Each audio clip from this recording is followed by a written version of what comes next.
Welcome back, ladies and gentlemen, to another Lore of League of Legends episode.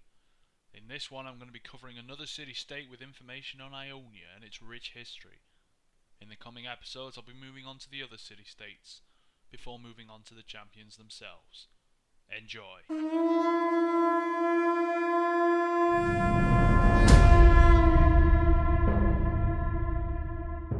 Ionia is an island city-state located off the eastern coast of the Valoran mainland.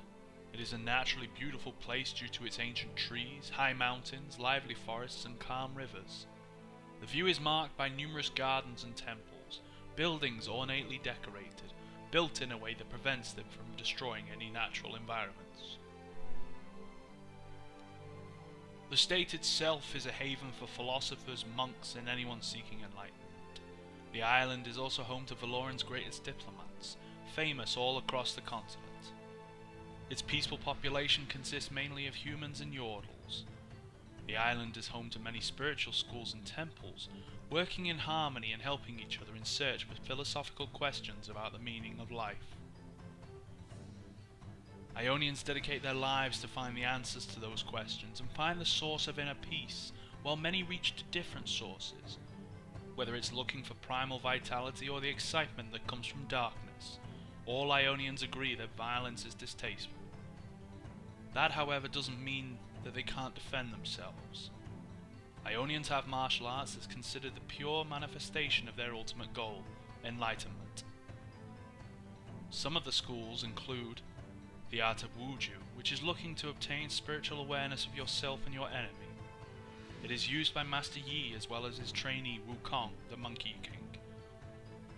Teachings of the Kinku order, who believe that everything must be kept in perfect balance. This school is represented by Akali, the Fist of Shadows, Kennen, the Heart of the Tempest, and Shen, the Eye of Twilight. The art of Hiten, teaching you how to become one with your blade. Currently the only master of the Hiten style is Aurelia, the Will of the Blades. The School of Harana, monasteries of monks who are skilled enough to redirect their opponent's strikes towards them. Complete lack of military activity has prevented Ionia from the need to have a single defined leader. There is no king, there is no ruler, and everyone can find their own way. In case of doubt, conflicts are resolved by a convergence of the elders.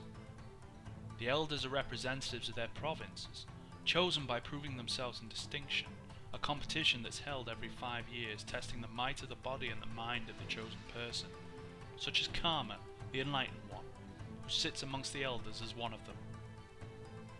When the League of Justice was first created, Ionians refused to join it and instead continued their path of enlightenment. What the people of Ionia didn't realize was that it made them vulnerable to assaults from Noxus.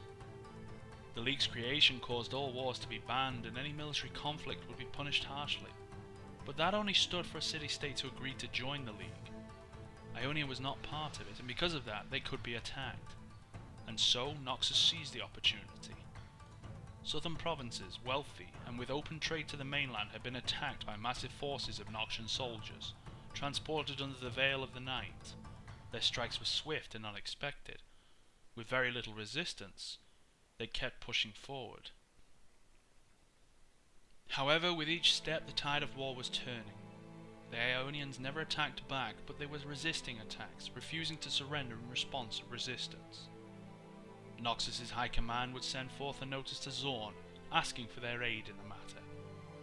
Soon after, the island had become covered in a thick cloud of toxic substances, courtesy of Singed and his colleagues. Harm had been caused to civilians and helpless monks. This was enough. The islanders fought back fiercely, pushing back the Noxians to the southern bases that had been stationed on Ionia. Unfortunately, that still left Noxus in command of the wealthiest provinces. 7 years the provinces had been contested by Noxus before Karma brought the Ionian families together and decided to send a letter to the League of Legends.